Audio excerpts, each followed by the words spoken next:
দাউদ ওয়াল জালুত, তালুতকে আল্লাহ তাআলা জালুতের মোকাবেলা করার জন্য পাঠালেন। তো জালুতের সৈন্যবাহিনী, জালুতের শক্তি এত বেশি, তালুতে তার সাথে মোকাবেলা করা, যুদ্ধ করা এটা খুবই কঠিন ব্যাপার। তখন সে বলল, তোমরা যে এত শক্তিশালী বাহিনীর সাথে যুদ্ধ করিবা, তো একটা তোমাদের পরীক্ষা নেওয়া দরকার, তোমরা কি সত্যিকারের ইমানদার কিনা, মুমিন কিনা, তোমরা কি সাহস আছে কিনা, আল্লাহর উপর বিশ্বাস। তো বললো, একটা নদী আছে, যাওয়ার সময় ওই নদী দিয়ে সাঁতরাইয়া যাইবা, তবে কেউ পানি পান করবে না। যদি এমন সিরিয়াস অবস্থা হয় সামান্য পানি পান করবে, কিন্তু বেশি পানি পান করতে পারবে না, এটা হলো পরীক্ষা।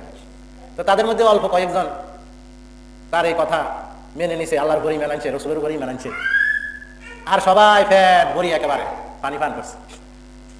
তখন বললো, তোমরা তো সত্যিকারের বিশ্বাসী না, তোমরা তো সত্যকারী ইমানদার না, তোমাদেরকে নিয়ে যদি যুদ্ধে যায় তাহলে তো আমরা পরাজয় হব, আমরা ধ্বংস হয়ে যাব। সুতরাং যারা পান করেছে পানি তারা যায় নাই, অল্প কয়েকজন সাহসী যুবক যারা সত্যিকারের বিশ্বাসী, এদেরকে বললো, তোমরা এই অল্প কয়েকজন কিভাবে বিশাল শক্তিশালী সৈন্যবাহিনীর সাথে, সেনাবাহিনীর সাথে যুদ্ধ করিবা, করি কিভাবে তোমরা বিজয় অর্জন করিবা, এটা কি সম্ভব? তখন তার সৈন্যবাহিনী এই অল্প কয়েকজনে বলতেছে তালুককে যে ইতিহাসের মধ্যে পাওয়া যায় যে ক্ষুদ্র একটা দল, ক্ষুদ্র একটা সেনাবাহিনী বিশাল আকারের সৈন্যবাহিনীর সাথে, সেনাবাহিনীর সাথে যুদ্ধ করে বিজয় ছিনিয়ে এনেছে। আল্লাহ তাআলা তাদেরকে সাহায্য করেছেন, আল্লাহর সাহায্য। সুতরাং আমরা অল্প কয়েকজন হইলেও তাদের বিশাল সেনাবাহিনীর সাথে বিজয় অর্জন করতে পারবো, আমরা আল্লাহর কাছে সাহায্য চাইব।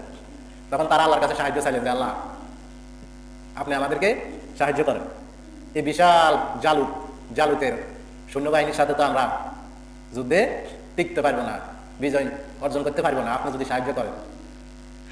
তো তালুতের মধ্যে দাউদ একজন সেনাবাহিনী ছিল, তাকে আল্লাহ বললেন যে একটা পাথর আছে, তুমি শুধু ওই পাথরটাই ভাবে নিয়ে মারবে, আল্লাহর হুকুমে পাথর জালুতের মাথার মধ্যে যায় পড়বে, জালুত তখন মারা যাবে।